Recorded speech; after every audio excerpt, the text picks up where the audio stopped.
All right, welcome in the latest episode of that SEC podcast brought to you by Twisted Tea and My Bookie. I'm your host, Michael Bratton. I go by SEC Mike on Twitter, and I'm joined as always by my cousin Shane, who goes by Big Orange Vols on Twitter. What's up, you old Tennessee homer? Hey, babe, what's going on? You know what I should have also said, Shane? We are brought to you by Cousin Ollie. That is right. Eagle Rare. Buddy, I tell you what, Ollie texted me that night, and, when Big Blue fell, Ollie don't like to carry a debt. I knew that. He's always the first one to get in his bourbon, and I appreciate He's a man of honor. Man of honor, and by God, he went out there and spent some money.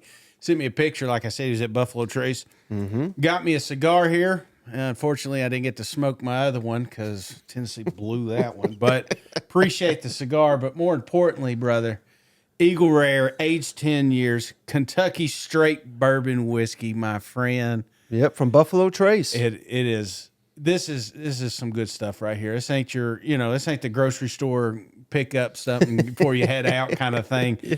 Ollie went out, spent some time, spent a lot of money on this. Ollie, I appreciate you paying your debt. 1 down, 4 to go, and I think we should share it, man. I don't know. Yeah, yanking your arm to get it going over here. Well, it started I was doing the unboxing, and Mike was like, are we gonna, would you like some? He goes, well, if you're asking. I was like, well, yeah. So we're gonna share us a couple glasses here of fine Kentucky bourbon, and always one of my favorite bets. I really do. I wish that they would bring back the beer barrel. Yeah. Obviously one of my favorite trophies. And one of the things that floats around out there is, especially when Moose was down here at Tennessee, they were holding on to the barrel. And so that shows me that this trophy is still being passed back and forth from one university to the other, but the fans aren't getting to experience that, just internal, just the players and the coaching staff, it sounds like. But, if you're doing that, you might as well just open it up and let's start sharing the beer barrel publicly, don't you think? Oh, man, I'm dying for it. Yeah, we got to bring it back. But, hey, if they ain't going to do it, we're going to do our own. We're going to do the bourbon bet. Until then, the bourbon bet. So this one's for Cousin Ollie. Yep. Yeah. To Mark Stoops for finding a new ways to lose this football game. This one's for you, buddy. Thanks for holding on to those timeouts, man. Ooh, yeah, that's good. See that? Now that's a good bourbon right there. Yeah. Do you feel that? Oh yeah. They call that. You know what they call it up there? See, I've been on this Kentucky bourbon trail. We've gone 2 years in a row. Yeah. And this is going to turn into a Buffalo Trace commercial here in a second. But of all the places we went, this is probably the best place, the best bourbon, the nicest. It's a free tour. You go up there, they give you. They don't give you many samples or large samples, but they give you several. Yeah. But they call that a Kentucky hug. That burn you get. They tell you that at every place you go. You feel that burn? That's a Kentucky hug. Kentucky hug. So which places did you visit up there? All of them. All of them? Pretty much. Yeah. Buffalo so Trace. If you're power ranking, listeners, or, Kentucky bourbon is, it's as far as popularity, seems like it's really taken off since COVID, in my opinion. A lot more bourbon drinkers out there. That's when I started to hear about this trail, yeah. Yeah, so if you were to give us, as a listener of, saying, hey, we're going up maybe to watch a Kentucky game. It doesn't necessarily have to be Tennessee, Kentucky. I mean, Mizzou was there. There's other Florida was there. If you're up in that area, is there, if you were to power rank your top 3 distilleries you must visit while you're in Kentucky, what would those be? Yeah, I got a list here of a bunch of them. So definitely Buffalo Trace, which we're consuming at this moment. It's outstanding. One that I really liked, Shane, was it's called Jebda Creek. Jebda Creek. And it's like a family-owned business. Yeah. That was really nice. Four Roses was all right. It wasn't bad by any means, but that was a nice one. Maker's Mark. Yeah. is another nice one.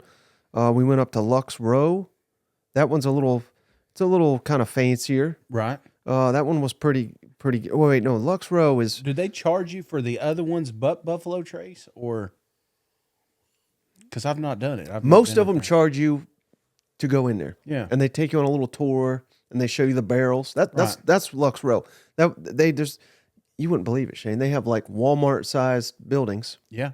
And several of them. Yeah. Where they have to, like this says Eagle Rare 10 year.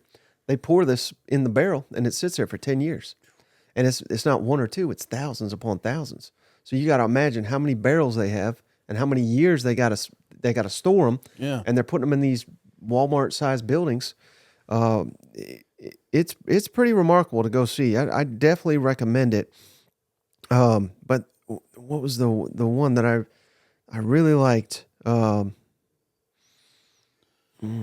Bullet was another really nice. Bullet Distillery. Okay. That's another good one.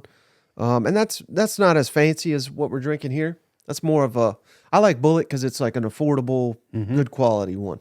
Does that make sense? Yeah. Yeah. I run a podcast, Shane. I don't get this high end Eagle Rare that often. You know what I mean? Well, I'm going back. I wanted to see what was the score in 2013 since we're drinking 10-year-old whiskey, and this was barreled up.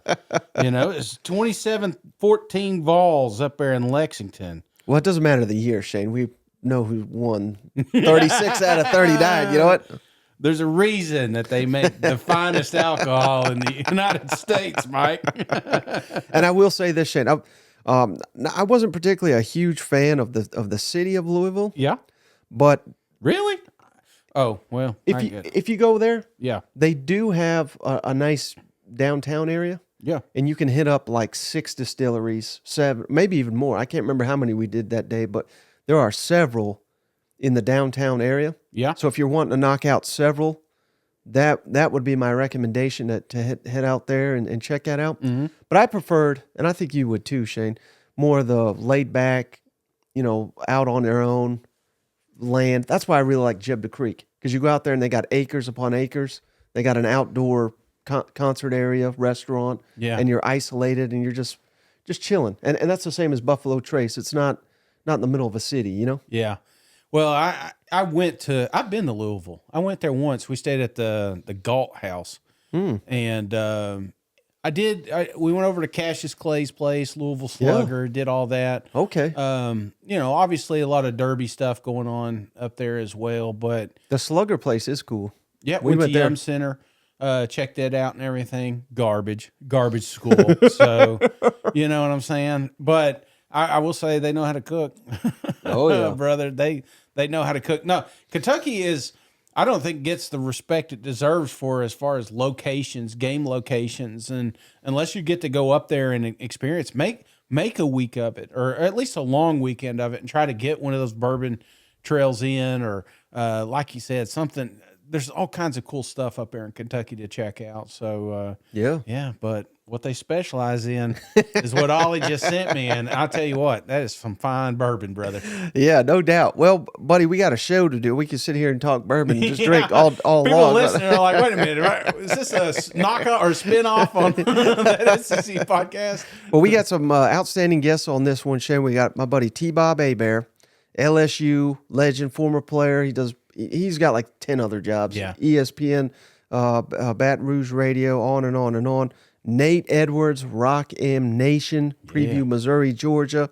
Talk a little LSU, Alabama with T-Bob. But before we get to that, Shane, we got some mailbag questions, as always. But before we get to that, I just had to bring this up once again, Shane, because this ain't. I anticipate we're going to get more of this because it's a long time to Saturday. Yeah. But we got Lane Kiffin opening the week with the troll of Jimbo. We're in the middle of the week. He's trolling Jimbo. He was asked about this Texas A&M team, brother. He said, this is the best. This has got to be the most talented 5-3 team out there. And not this season. He says ever. Ever. To ever exist in college football history. Just going on and on about the players they have. And, I asked about their incredible losing streak on the road. He said, I don't know, but I'm enjoying it. So, I mean, you're just not getting this stuff from any of these coach press conference moments. But it's quite clear that he is he's no fan of Jimbo. No fan of Jimbo. But let me ask you, is there a part of this? Maybe he's just kind of setting up expectations just in case Ole Miss does trip up here. Ooh, little 4D chess there, huh? Yeah. I'm just wondering because now he can say, well, I've been trying to tell you all week, You know what I think it is? Yeah. I think he knows that these comments and these things get to Jimbo. Yeah. And it messes with him. Yeah. Because as you can tell with Kiffin, like he needles the people that he knows. Right. Like we talked about Alabama, Nick Saban. He knew there was turmoil behind the scenes. Right. So he was stoking that flame. Now it blew up in his face. Yeah. And it very well could this week as well. But you never see him talk trash about St. Pittman. Right. You never see him talk trash about Mike Leach. Yeah. Or Zach Arnett now. You know what I mean? Like he is being very calculated. Right. I think with what he's doing. And but again, he makes it an emotional game too, which could be good, could be bad.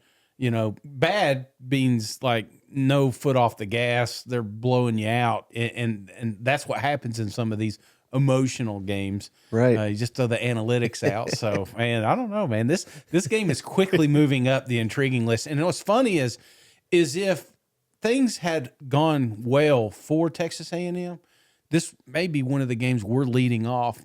Not just these other two matchups that we're going to get to. So right. This could be the best game this weekend. Yeah, I think it's going to be right there. So let's get to the mailbag question, Shane. And we got one from our buddy Steven Lassen. I love this question. You ain't going to be ready. A lot of these questions are pretty off the wall, but Steven. Is he throwing numbers at me? No numbers. Oh, okay. Well, yeah, there's a couple numbers. Wait a minute. We know Steve. This is going to be a good one, Shane. Do you have a player or two having an underrated season that is deserving of more attention, that is not getting, that national attention, so to speak? Anyone stand out to you in the SEC maybe gets not getting the respect they deserve? Anyone come to mind for you? You go first. Do you got somebody in mind? Yeah, and I think he's the X factor. I don't want to steal in one of the big games this weekend, Shane. Okay. It's LSU running back Logan Diggs. Okay. Because everybody's looking at Jaden Daniels for good reason. He's Heisman candidate. Malik Neighbors. You ask an LSU fan, he's the best receiver in the nation. Right. He's very, very close. I'm not saying he's not, but you know how I like Luther Burden. But Malik Neighbors, they got Brian Thomas. They got Mason Taylor. I mean, they got all these weapons. I think the running back Logan Diggs he didn't play against Florida State. I think that was big in that game. Yeah. And since he's come on, they've been damn near unstoppable on the offensive side of the ball. So he is one that stands out to me. Anyone on the top of your mind, not getting enough respect nationally.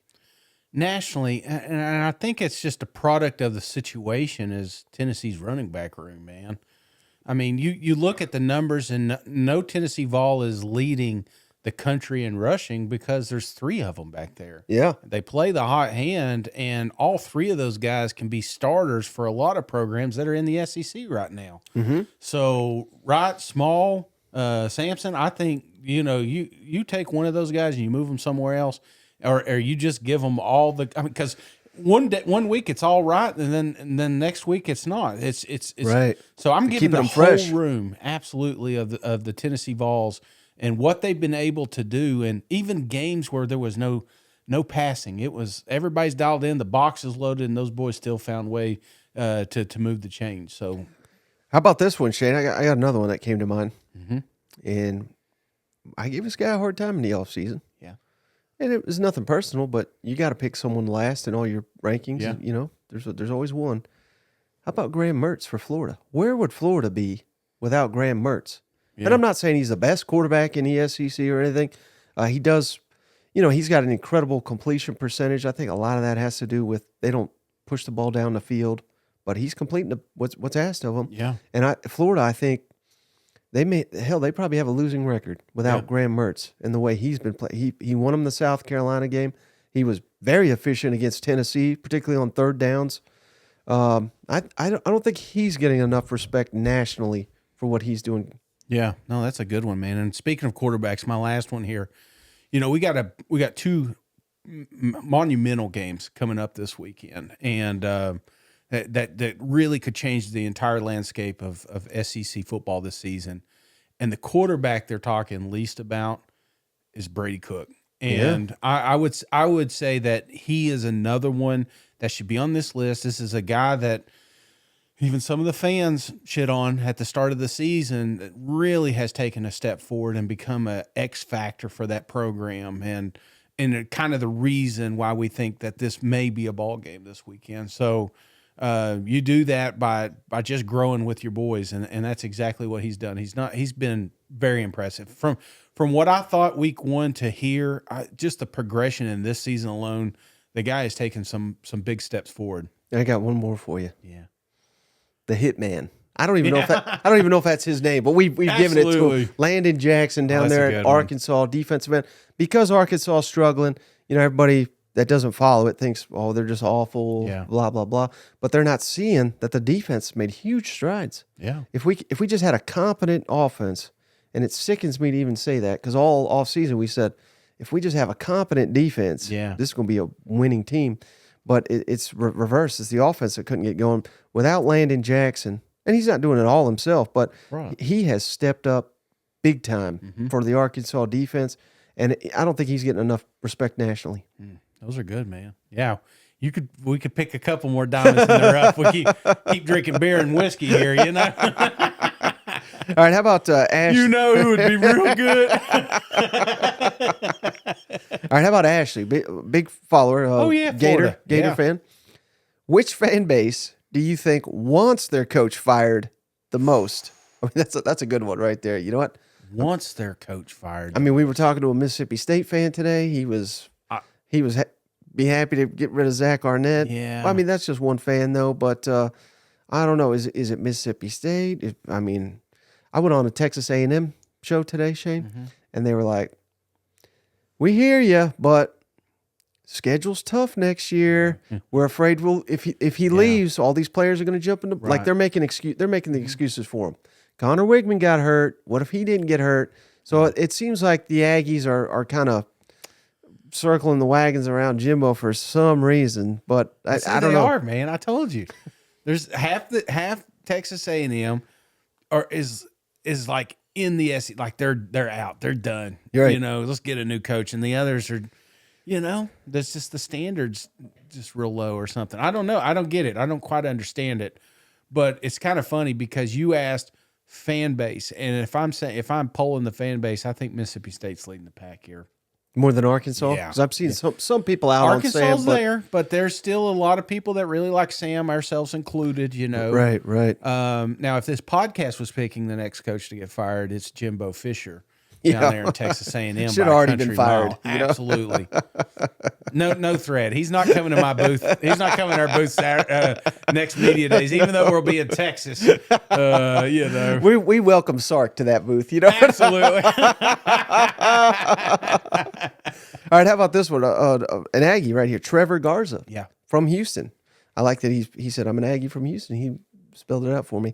If A&M defeats Ole Miss on Saturday, how drastically does that improve the quality of a bowl that come December, January? And I think what he's, in a roundabout way, Shane, he's saying, hey, if we can beat number 10 on the road, I think what he's really hammering at, can we beat LSU? Yeah. If, let's just play out this scenario, Shane. LSU loses to Alabama on Saturday. That's very realistic. That could happen. Can we go 9-3 and get to like a January bowl? I don't think they can, but if they beat Ole Miss on the road, then I will flip the script and say, I think it's maybe 50-50 that you can play in a January bowl and go 9-3. Yeah. If you can beat Ole Miss on the road. What if LSU wins though? Well, then maybe I change my tune, but I'm trying to create a path here to where I got you. You know what I mean? If LSU's playing for a playoff, playing for the SEC West, they're probably going to kill A&M, But if they're out of the running, that's why I'm kind of changing the narrative a little bit. I don't know, man. And it's one of the things, I feel like the pressure is off for the players. the pressure's never going to be off Jimbo Fisher. He has got to. And it shouldn't be.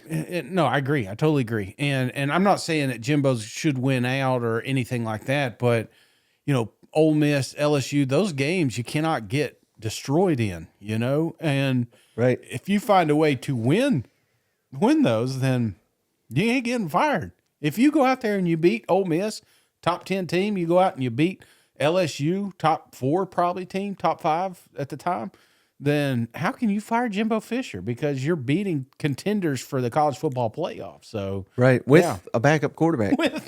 Because then we'll go back and we'll do exactly what the other fans are doing, is make excuses for them, But they got a tough schedule next year, yada, yada, yada. Yep. So I can get on board with that, though. I can't be convinced of that. Yeah. Last week was a big step. I know South Carolina doesn't seem like a huge threat, but that could have been an embarrassment and a step forward in the right direction. Yep. All right. How about this one from Trey Tucker, Arkansas fan? Yeah. Did cousin Shane take you to Dollywood for your birthday? And if not, where did he take you? You took me out to a local Mexican restaurant. It was a good time. See. Yeah, I love it. I love it because my wife does not love authentic Mexican food. Right. So when she's not in the picture, I'm hitting up those restaurants she don't want to go to, And Mike was ready to rock and roll. We had an absolute blast. And the funny part was I was going to pay for everything, and then they'd used my card, and I said, I need to leave a tip. And they said, we've already closed it out. And I was like, well, Mike, you got $20. I'm glad you said I was going to leave that part out, but that happened. That was me. So Mike actually took me out for his birthday. But here's Trey's real question. Yeah. Do you think Arkansas can beat Florida if Kenny Guyton, the new offensive coordinator, if the offense looks a little bit more like last year? And I think the reason for optimism that it can is this was Bryle's receivers coach. Yeah. He worked with them before, so he knows that system. They've had 2 weeks to prepare. But I think the problem with that, Shane, is I don't think you can just blow up the offense in the middle of the year. Nope. Even with 2 weeks to prepare. So can you implement some of those things? Sam Pittman has already said we're basically going to only utilize 30% of the playbook, which I think is smart. Yeah. Do what your players do best. Just trash the rest because it was something was clearly wrong there. I think the whole key, Shane, and I get where Trey's going with this, but I think the key is to do whatever those offensive linemen can do and just do that. Yeah. Because a lot of this drop back, they can't do. Right. You do that again, you're screwed. Yep. So maybe, split the difference to what he's saying here. Go quick, do a lot of read option, right. Roll KJ out constantly. KJ's going to be running for his life one way or another. You might as well have him rolling, looking for options. You know what I mean? So that's what I see. What do you see from Arkansas against Florida this week?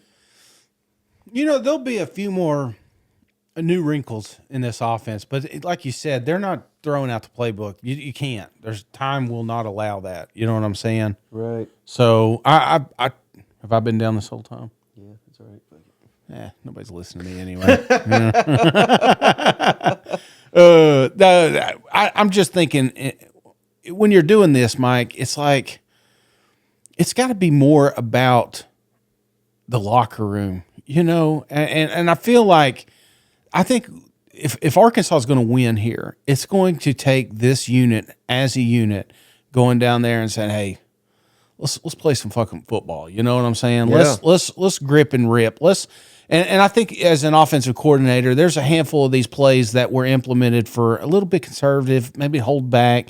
Let's move the chains. Let's try to play keep away, that sort of thing. I think you just look at your stars and say, hey, man, let's play some football, man. Let's get this guy the ball. Let's get this guy the ball, whatever we got to do. And if we ain't got that much time to do it, well, then let's do this play. Let's do this play. Like you said, get the pressure off the offensive lineman and put it back on the defense. So, I mean, the tape's out there on how to beat Arkansas. The tape's out there on how to beat Florida. So, who corrects it? And is it Arkansas with 2 weeks to prepare, or is it Florida with one coming off an emotional loss against the Georgia Bulldogs? So I like Arkansas' shot here to wreak havoc down there in the swamp as they wear those black jerseys in the heat. You know what I'm saying? Right. So, And it sounds like as the week goes on, Shane, more and more optimistic, nothing confirmed, yeah. but more optimistic that Rocket Sanders is back. Yeah. He's practicing. He's from Florida. I think he really wants to play in this game. And I think that's a hell of a sign, Shane, that that he hasn't quit, that none of the players have quit. Yep. But if there was going to be a player that's quit, it's going to be a star running back that has obviously got a big time future in the NFL. Could have just gave up on this season. You know what? Absolutely, man. What's going on over here? This damn mic, I've been fighting with it the entire time. I think so. And again, this is what we were talking about, or I was just saying, it's that locker room. You know, you lead by example. And what better example than a guy that's obviously could take the easy way out and you know, rest and get ready for the NFL. He's coming back to play for his boys, you know. So that rejuvenates these guys. So who knows? Who knows with this one? This one's a tricky one. Yeah. This one I am not. If you are a gambler, I ain't putting. This is not going to be a lock for me. I'll tell you that right now. Yeah. All right. How about this question, Shane, from Brian Parrish? Good one. If Georgia or Alabama does not win the SEC championship, is this the year the college football playoff leaves out the SEC champion, who would obviously not be Georgia or Bama? And I'll tell you why it's no. Because if it ain't Georgia, if it ain't Bama, why not Mizzou? One loss Mizzou, Yeah. one loss Ole Miss. You'd put both of them in there, right? Yeah. Now, I think what he's really getting at, though, is if it's 2-loss LSU, if it's 2-loss Tennessee, then we may have a champ left out. You know what I mean? I still think LSU I don't think you can leave SEC out. Can you? What if there's 4 undefeateds and then there's 2-loss SEC? So who we got? We got Washington probably, Ohio State or Michigan, whichever one wins that game. Mm-hmm. Florida State. That's the only. So I guess I mean, if Florida State wins out, you know, one of those guys went out, and then Washington. But then who's your fourth team? What if it's Texas or Oklahoma? Texas, Oklahoma. They each have 1 loss. Yeah. I don't think so. I don't think you leave a 1 loss. Would you think 1 loss Oklahoma would carry more weight than a 2-loss LSU that won the SEC championship over Georgia Bulldogs? Potentially Georgia Bulldogs. I think it depends on what Florida State does. If Florida State goes undefeated and wins the ACC, I think you give it the nod to LSU. You know who pays the bills, right? Because you say that's you know this. It's like college, man. You know, we're the football team, and they're the track and field and basketball. If not for no, I'm just kidding. They make some money, but I'm just saying. You know, I don't see how you leave at least the SEC championship out of the college football play, even if they got 2 losses. But man, what a lot of drama that would be, huh? What if it's? I could see actually now that I'm thinking about it. I mean, not us, but I think some people in the media, they'd be like, Mizzou, we can't put Mizzou in the. You know what I mean? Like, I think they'd be 12-1 Mizzou. But they lost at the last second with LSU. We're right down to the wire. I'm just telling you that I think they'll pick it apart. Yeah, but they would at this point would have a win over Tennessee, have a win over Georgia Bulldogs, and a win over whoever's in the SEC championship. So I mean, they're sitting at 12 right now, right? So it's not like they've got to move up. I'm saying I'd put them in, but I don't know about this committee. You know what I mean? They'd be like, Ohio State, Michigan. Well, wait till Drink gets on the podium and lets them know. You know? Oh, I love it. I love these potentials. You know? I mean, who knows how it plays out? I just don't. I don't see a scenario where an SEC team gets left out. All right. How about True Mike, Shane? He asked, when Alabama beats Georgia in the SEC championship, and he's directing this at me, are you going to eat crow on the show? And that sounds like a bet, doesn't it? Can you eat crow? Well, I'll be honest with you. I'm probably not going to eat a live crow or something. Or a dead crow. I've never known anybody to eat. a crow. Right. Can't imagine We'll that. have to figure out some kind They're of like KFC will pretend it's a crow, you know. Hey, I'll get on that bet. yeah. We'll have to do something. you Yeah. know? Okay. Crow cake or something. Yeah. Yeah. Okay. Okay. So what was the bet again? If Bama beats Georgia in the SEC championship, Bama beats Georgia in the SEC championship. he wants us to eat crow. Mike's got to eat some crow, and I'll join in just so you're not alone. Has nothing to do with me enjoying fried chicken, you know. And then last one from Terry Tucker, Shane. Percentage chance, I think he was listening to the show, that Dabo is the next A&M coach. I think Dabo's done. Yeah. I mean, he's running his mouth out of the damn coaching profession. And the problem with Dabo, Shane, yeah, he had a great run in a weak-ass league.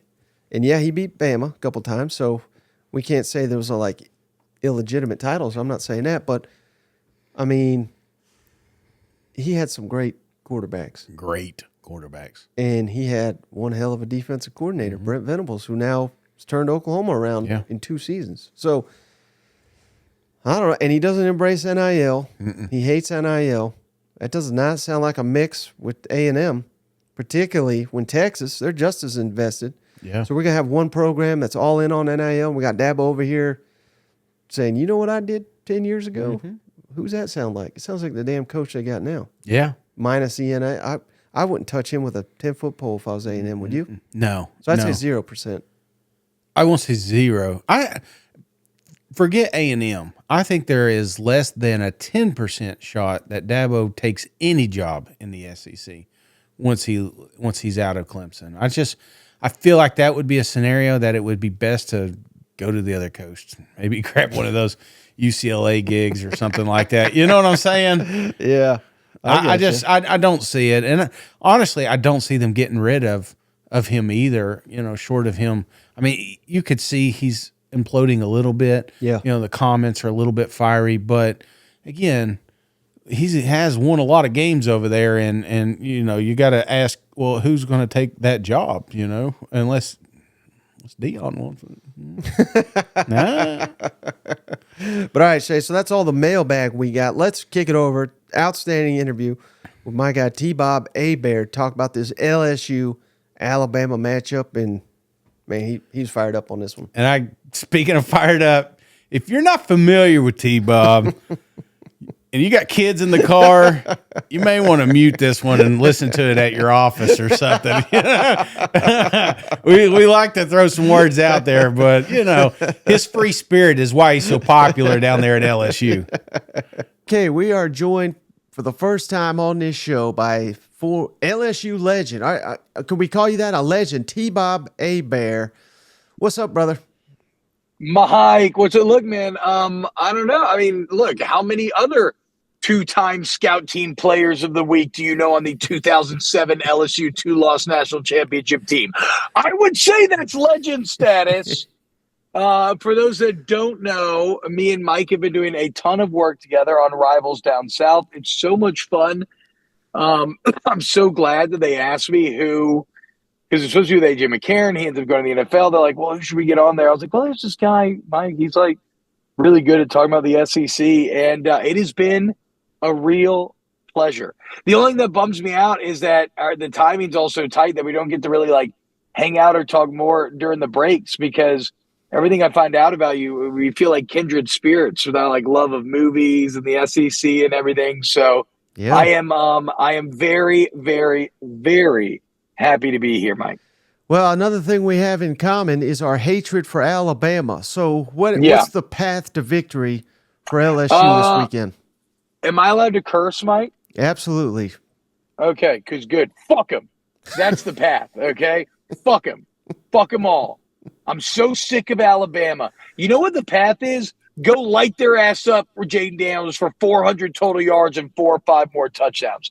That's the path. Will it happen? I don't know. You're in T-Town. Your defense is awful. I'm talking about LSU's perspective here. Their defense is really good, but you know what they don't have? They do not have Jaden Daniels. And sometimes in college football, it can be as simple as what's the difference between the two quarterbacks? And look, I like Jalen Milroe. He does a lot of good things. He's shockingly the second highest rated passer in the SEC to Jaden Daniels, but he ain't Jaden Daniels at the end of the day. So look, I'm too close to this thing to offer any sort of analytical view or great take on how this is going to play out. But all I know, okay, you're a movie guy, Mike. You see Mad Max Fury Road? Of course. Okay, you know when they get out the chrome spray paint, witness me, and then they're just going straight in, kamikaze death run to Valhalla. That's me this weekend into T-Town, spray paint my teeth, and witness me as the Tigers go take down the Tide. What's up, baby? Sorry, I'm picking up my daughter from carpool. What's up, man? Teachers are looking at me like I'm crazy because my door was open during that whole rant. Well, hey, that is a perfect reference to what I wanted to ask you next about Harold Perkins. How will they utilize him, do you think, in this matchup? Do you think they use him as a spy? Do you think they tell him to blitz Jalen Milroe? Because one thing you don't want Milroe coming out the other side. Because aside from Perkins, I don't know if LSU's got anyone that can win a foot race against Jalen Milroe. Yeah, I mean, I think, okay, so like when we boil these things down, to my layman brain, a spy seems like his best role, right? Because first off, I think, everybody's like, you got to get pass rush against Miller. You got to get pass rush against Miller. It's like, okay, well, everybody's gotten pass rush against Jalen Milroe, though, right? And like, it hasn't really mattered that much at the end of the day. Like, Tennessee was living in that backfield, and it didn't end up mattering in the end. So to me, yeah, it's more about forcing Alabama to play underneath you, to sustain drives. When you make them do that, they are privy to mistakes. In that situation, okay, maybe Perkins as that spy helps to kind of cut down on these large chunk plays from Milroe, and that maybe becomes your best path to success. But Perkins is a complicated individual to judge this year, Mike. Like I can't remember what the exact number is, but PFF has him as maybe the highest graded linebacker in coverage in the country right now. Or he's like top 5. Like, so he's actually been pretty damn good in coverage. He's made a lot of plays out there on the edge and like bubble screens, a lot of TM. So Harold Perkins' role will be multiple, but certainly this game, and really, if you look at last year's tape, he was unbelievable spying Bryce Young. Like, he made plays against Bryce Young that cut down classic Bryce Young Heisman winning plays that nobody else makes. So maybe you, again, bring some of that back. I would think that, whatever. It's a long-winded way of saying I don't know how they're going to use him. But to my dumb brain, it would make a lot of sense, like you said, to force him to try to contain Milroe, play underneath, and make Alabama sustain drives. Yeah. And do you think it's as simple as saying if this is a high-scoring game that favors LSU and they may win it, low-scoring game, Alabama? Because absolutely. I look at this LSU, and everybody loves to go to 2019 LSU, and I think that's wildly disrespectful because I think that's the best college football team of all time, 2019 with Joe Burrow. But yeah, similarities in the fact that, hey, you want to cover Malik Neighbors? We got Brian Thomas. You want to cover both of them? Oh, we got Mason Taylor. We got Diggs emerging now. We got a great offensive line. And if you find a way to shut all that down, Jaden Daniels will just take off on you. I mean, they have an answer for everything Alabama wants to do. So what's your confidence level that LSU can make it a high-scoring game against Alabama's really good defense? I mean, it was a bit higher before I talked to my gambling expert on snaps that I really trust, and he's leaning towards the Alabama play here. Basically saying, look, in Alabama, you have PFF's highest graded secondary. LSU, a lot of what they want to do works off of inside zone. Alabama's excellent against inside zone. If you flip it, a lot of what Alabama wants to do offensively works against inside zone, and LSU's awful against inside zone. So I feel you. I do think, though, that ignores a bit of that LSU explosivity. And I would say this. If you're talking about 2019 LSU, yeah, like it's similar in all the ways that you mentioned, but they're actually better in one way, and that is the offensive line. Like, I would actually take this offensive line even over the 19 offensive line, and that's going to be the key to me, because if LSU can run the ball, then you have no hope of stopping them. If you can stop that run, stop Logan Diggs in the end zone. LSU can still have success, but it's not as much of a guarantee, and it's not nearly as unstoppable. Mm-hmm. Now, Alabama's been down multiple times at halftime this year. Tennessee, A&M, they've made the adjustments. They've dominated second halves of big-time matchups. If this game is tied or even if LSU has a lead at halftime, what's your confidence that Brian Kelly and company can prevent Nick Saban from making all those masterful moves that he's been making this season at halftime? I mean, I would say relatively high, simply because there's so much proof at this point that if you're up on Alabama at half, that it means nothing, that you can't really let it go to your head, right? Like, you can't get complacent. You can't take your foot off the gas. You can't take it for granted, because you've now seen 3 times in a row in which teams have gotten increasingly large leads only for them to dissipate in that second half. I mean, I remember talking to you during the Alabama game, Mike. Maybe a little bit, maybe a small part of you, when they finally converted in the red zone right before half, maybe a small part of you wanted to give yourself over to belief. But for the most part, you were like a man who's been burned too many times. You were very hesitant to ever believe that Tennessee was actually going to win that game. And so, yeah, that's kind of the attitude you have to take. Like, you can't just believe getting in a half that, okay, we've arrived, because no, Alabama's going to make you pay. Yeah. But if LSU wins this game, T-Bob, that'll be 3 out of 5. They've beaten Alabama. It'll be back-to-back, including I know. Obviously at home. Will this be that dagger into Saban's tiny little black heart? Whatever is left after all the Horcruxes and everything else that he sacrificed to get to this point. Yeah, whatever shriveled little beating thing remains. It would be. So in many ways, 2019 kind of broke the Alabama curse for LSU fans. But even then, you go back and you lose the next 2, and it's like, oh, crap, here we go again. Okay, but then BK comes in and you win again. Okay, you've won 2 of 4. And it's kind of like, okay, you know what? We've arrived. So already in a lot of ways, the Crimson oppression, the just boot on the neck Roman Empire hold that they had on you for about a decade, a lot of that is gone. But you're right. If you were to win this game, not only is it gone, but you're looking up and you're like, wait, hold up now. Who's the big dog? If you're going to be 2-0 in the Brian Kelly era, winners of 3 of the last 5, well, then all of a sudden, that ain't no fluke. That ain't because right now I think it's more of like, well, Alabama's better year in and year out, but you're still capable of beating them, every couple of years. Like, if you beat them 2 in a row, 3 of 5 in Tuscaloosa, 2-0 under Brian Kelly, then all of a sudden you're saying, wait, actually, no. Let's go back to our preseason predictions. LSU is better. We should expect to be better. And LSU has the chance to beat them year in and year out. So, no, it's got some massive implications in terms of the LSU-Bama psyche. Yeah. If LSU wins, Alabama's dynasty is going to be on. It's a dynasty of second place in the West, so I can't wait to see that. But final thing for you, T-Bob, have you made your prediction yet? Who wins on Saturday?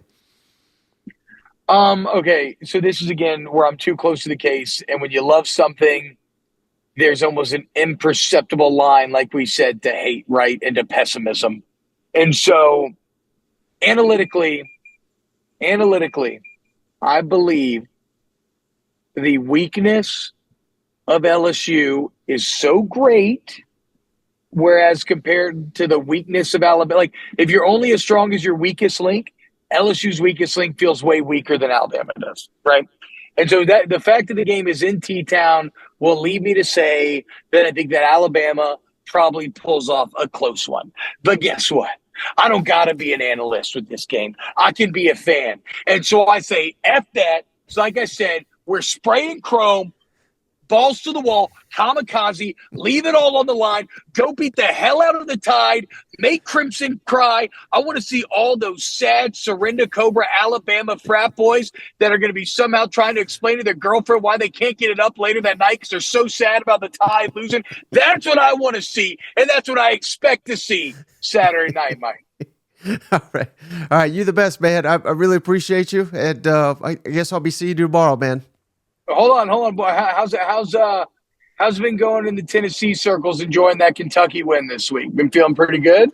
Oh, we're just swimming in bourbon over here. We won a handful of bets of people now that have to send us that fine Kentucky bourbon. Oh, no way. Let's go, dude. Heck yes. Yeah, Oh, that makes me so happy. 36 out of 39. You can't beat I mean, it's not even a competitive series. You know what?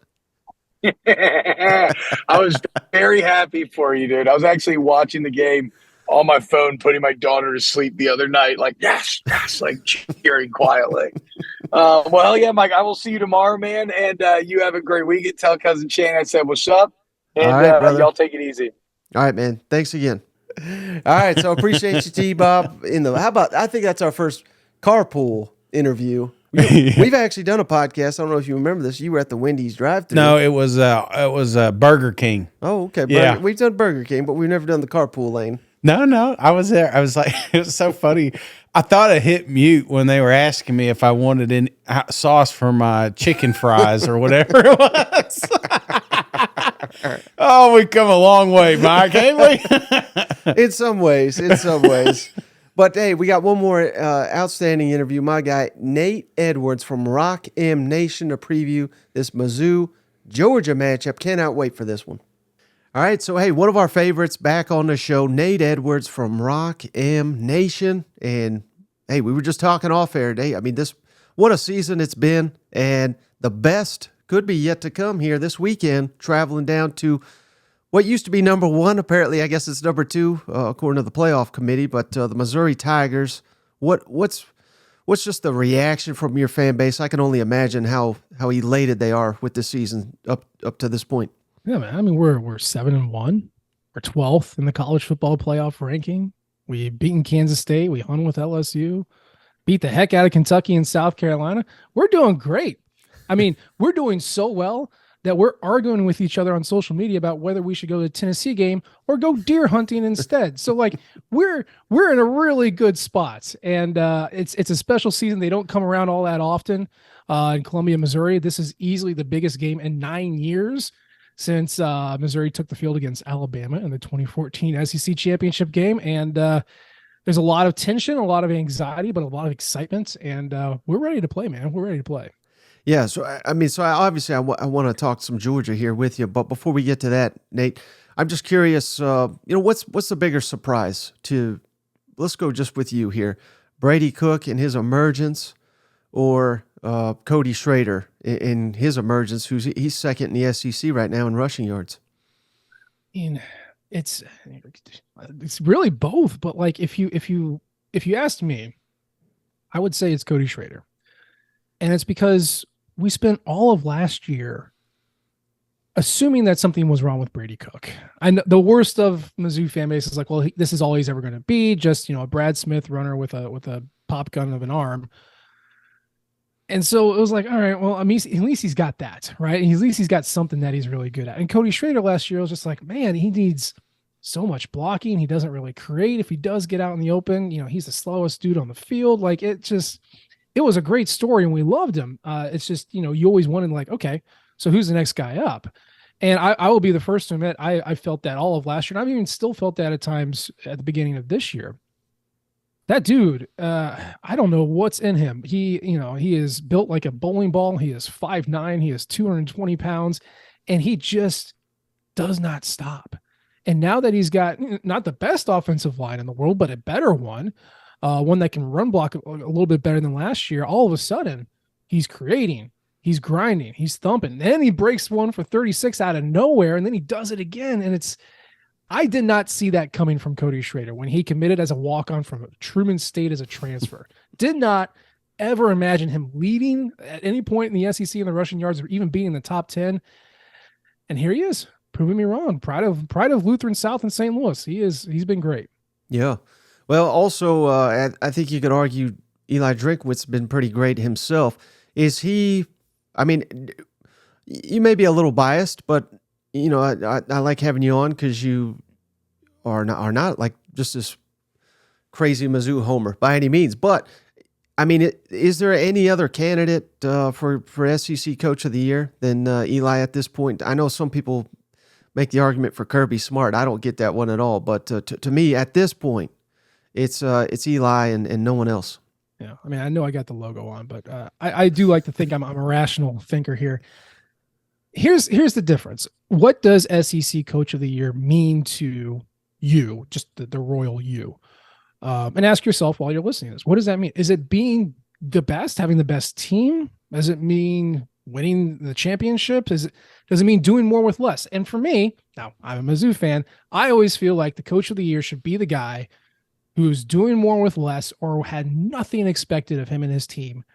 And he goes out, they go out and prove all the doubters wrong. That to me would be a Coach of the Year candidate. And I know that there's a couple of voices out there who think that Kirby Smart should be SEC Coach of the Year, National Coach of the Year, and it's a crime that he's not been national, but he's a great coach. He's got all the hardware. He's winning national championships, and he doesn't need another one. Tell me about Eli Drinkwitz, who came in to a team that had been scuffling for two straight years with underwhelming recruiting under Barry Odom. And it takes him a while, but he, through the transfer portal, builds up some starters, through the high school recruiting, builds up some depth, adds key pieces, recognizes his faults, brings in an OC, finds a DC who shares his vision. Like, this is what a Coach of the Year does. Comes out of seemingly nowhere, builds something that's impressive that shouldn't be there, and then unleashes it and is in the running in November. That to me is a Coach of the Year. And to me, yes, it should be Eli Drinkwitz this year. Yeah. Well, all right. So let's shift gears to the game this weekend. I'm sure you've seen it. There's optimism among the Mizzou fan base, but that's the only place I'm seeing it. I mean, everybody's just looked at Georgia. They beat Florida, and for some reason we're crowning them for beating a team that may finish fifth in the East. I'm not ready to go that far, but what's the optimism, do you think, just in that locker room, that they can go down to Athens and beat the Georgia Bulldogs after being pretty much the only team that came close to doing it last year, at least in the regular season? Yeah. So I for your listeners, I don't know how much you all monitor the Missouri space. I'm just going to assume 0, and that's fine. Every coach has got their gimmicky saying, their thing that they thump their chest on. This year has been STP, something to prove. And that's, during the fall, during August camp, you're like, all right, I guess that's what it's going to be this year. It's always some kind of motivational thing, but they seem to have really bought into it. This team, even with the transfers coming in and some of the newer guys, it's like, no, we are Missouri. No one ever expects us to do anything. We are good. We are really good. And we need people to understand that we are good. So we're going to go out there and prove it. And that is pretty consistent messaging from, interviews throughout the week to after the game, to the coaches, to the players. They're always saying, we got something to prove. We got something to prove. And so that optimism in the locker room is that this quiet confidence that they are better than anyone else thinks they are, and are going to go out there and prove it. The optimism with the fan base, which is much less rational, is look at 2013 when Missouri went to Athens in the 5th game of the year and beat a Georgia team that was good, but one of the worst records of the Mark Richt era, and maybe the most injuries of the Mark Richt era, and one of the worst defenses of this millennium that Georgia's ever put out. And again, they almost still beat Missouri on the at home. So that is where some of that optimism comes from. I'm not saying that I'm super optimistic here. I think Missouri can absolutely give them a game. I think because of last year, Georgia is very much prepared to shut Missouri down as soon as possible. They have faced what I would consider 2 real tests this year in Kentucky and Florida and just squashed them the second the game started. I went back and did the math in a piece today. The last time Georgia lost a regular season game was the 2020 COVID year. And the last time they lost a regular season game against a division or conference opponent was that weird 2019 loss to South Carolina team that went 4-8 out of nowhere. It doesn't happen. It just does not happen. And my friend Brandon Kiley on RockyFNation.com wrote about how many times Mizzou has upset the AP number 1 or the AP number 1 on the road, which again has never happened. So this is a long way of saying that Kirby Smart's overdue for a loss and Mizzou's overdue for a win. And even though the numbers don't point to it, that's what we're grasping at. Is it safe to say that Luther Burden will be? I mean, Georgia's loaded. I'm not trying to. I mean, we all know, but at least when he's on the field, is he the best, most dynamic player you think, or do you think Georgia has someone that can match Luther Burden? I mean, we've seen Luther Burden against what I'd call, blue chip, elite secondaries, and he went up against LSU, and he did fine. He did really well in the first half, and then kind of got swallowed up by Harold Perkins in the second half. But you're looking at Georgia's starting secondary anyway, with Kamari Lassiter, Malachi Starks, Dalen Everett. Like, these dudes are good. They're young, but they're really good. Do I think Luther can get his yards? Yes, I do think he can. Is he going to be the game breaker receiver? Boy, Mike, fingers crossed. I hope he is. It's a Kirby Smart defense. We all know it. We all hate it, except for you Georgia fans. Like, it's smart. It's aggressive. It doesn't make mistakes. And even if they do, it's not the same mistake twice. This is going to have to be, Luther Burden's going to have a game. But so is Theo Weiss. So is Mookie Cooper. So is Cody Schrader. Like, we need Luther to have his game, and then everyone else have a game too. Because anything less than an A+ effort from any of those guys means Missouri loses. And how confident are you that the Mizzou offensive line can hold up? Because that was critical to last week's just thrashing of the Gators. I mean, they had a nice opening drive, and that was about it because their offensive line could not hold up. Now, I think Missouri's offensive line is better than Florida's, but where do you stand on that? Yeah, and Missouri's offensive line is better than it was last year, too, both in run blocking and pass blocking. I would say, just as a general blanket statement, that no offensive line is going to hold up against Georgia's defensive front. That's just easy money to say that. I will say, though, that Brady Cook is one of the fastest at getting rid of the ball when passing. And so he's done a good job of negating any potential weaknesses in a pass rush just by getting it out quickly, usually to Mookie Cooper, sometimes to Luther. So there is that. If there is a weakness, Brady's been pretty good at getting rid of it to avoid that big loss. The other thing, the offensive line as a whole is not the best run blocking unit in the country, but the left side of the line is pretty good at run blocking. And for the most part, when Cody Schrader's gotten a big gain, it has been behind Xavier Delgado, the left guard, and Javon Foster, the left tackle. So I don't think you got to, last year, I think we had 110 yards and 60 of that came from Cody Schrader's big run. You don't need, you need to feed the threat and just be there. And Cody Schrader's good at avoiding negative yards, but you just need a handful of big plays. And if they're running left, maybe that might be the big chance to negate some of that advantage. But of course, Kirby Smart knows that already and is probably scheming to take it away. So what do I know? I think they can do well, but they're certainly not going to be able to beat Georgia's defensive front. Well, I always find it annoying when we go into these games and it's Brady Cook versus Carson Beck because, obviously they're never on the field at the same time. So, but considering the defenses, respective defenses they'll be facing, who do you have more confidence in to have a better game on Saturday, Brady Cook or Carson Beck, who seemingly is heating up, even though his most dynamic playmaker Brock Bowers is inactive? Yeah, I'm not going to cry for Carson Beck. He's taking stats behind one of the best offensive lines in the country and throwing to a fleet of 4- and 5-star guys. Like, you're doing great, man. You are. He's young and this is his first go around through an SEC schedule, and I think he's doing very, very well. Brady Cook's done this before. He's seen Georgia before. He's seen most of these teams before. When I had an optimistic take of Mizzou to start the season, it was because, they returned almost everybody when the rest of the SEC didn't, but also they returned the oldest quarterback with multiple years of experience at his school in the SEC. Spencer Rattler was obviously the oldest with 2 years, but he was the most experienced. He's done this before. And I know that Georgia's gone against a defense like Missouri's. Kentucky's is right there with Missouri as far as SP plus goes. We're not going to talk about how many points Georgia scored against that Kentucky defense. I know it was a lot, but point is, Brady Cook has seen this before. Carson Beck has seen it once. and every other defense he's played has been very malleable. So I don't know. Again, grasping at straws here. I'm looking for just the smallest of holes for like the best team in the nation. And I think there could be a little bit of a shock when he sees how aggressive Missouri can be, how competent they can be. As long as Missouri's making their tackles, they can be pretty good at stopping you too. So I think that might be the one thing I could point to doubt Carson Beck. And that's why it makes me, of course, noted Mizzou homer, think that Brady Cook is better prepared for this game than Carson Beck is.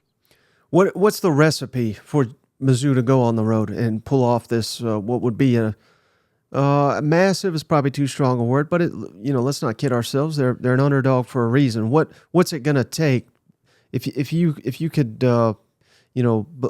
engineer an upset here for Missouri? How does that happen? Yeah. I mean, 17 points is a big deal, especially in a conference game. So yeah, it'd be a very big upset. So Mizzou needs to do what they're comfortable with, what they like to do. And that's going to lead to an A+ effort, which I said you need an A+ effort to beat Georgia. And then you got to hope that they show up with like a B+ or an A-. So what does that look like? On offense, that is big plays. Big plays. This has turned very quickly and quietly turned from an efficiency-based ground and pound attack for 3 years into a chuck it deep and run when the holes are there kind of offense. They are at their most comfortable and at their most lethal when they are generating big plays. That's stuff downfield, but it's also screens that turn into 14, 15, 25 sort of yards. And then, the occasional big run from Cody Schrader on the left. So that's what the offense needs to do. Yes, they're going to get blown up a couple times. Maybe they might not connect, but if they are threatening with big plays, that's when they're most comfortable. They're most lethal. On defense, Blake Baker, at all of his stops has always been kind of this havoc-y, sack, disruption type of DC. And this year he hasn't really had that same type of havoc just because he doesn't have the pass rush that he would like to have.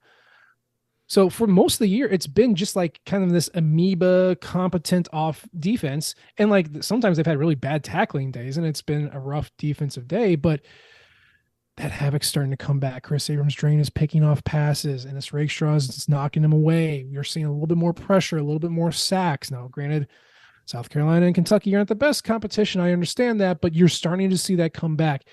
If Missouri can get that havoc, swatting away passes, tackles at or before the line, sacks, that sort of thing, that's when they are really chugging, and that's when you're putting an efficiency-based attack like Georgia behind the chains and forcing them to be one-dimensional. Not that one dimension is bad, mind you, but it makes it a little bit easier to defend. So if they can get that pressure, get that havoc going, that's when Mizzou's defense is at its best. It's most comfortable, best chance of beating Georgia's offense. Mm-hmm. So, all right, moment of truth.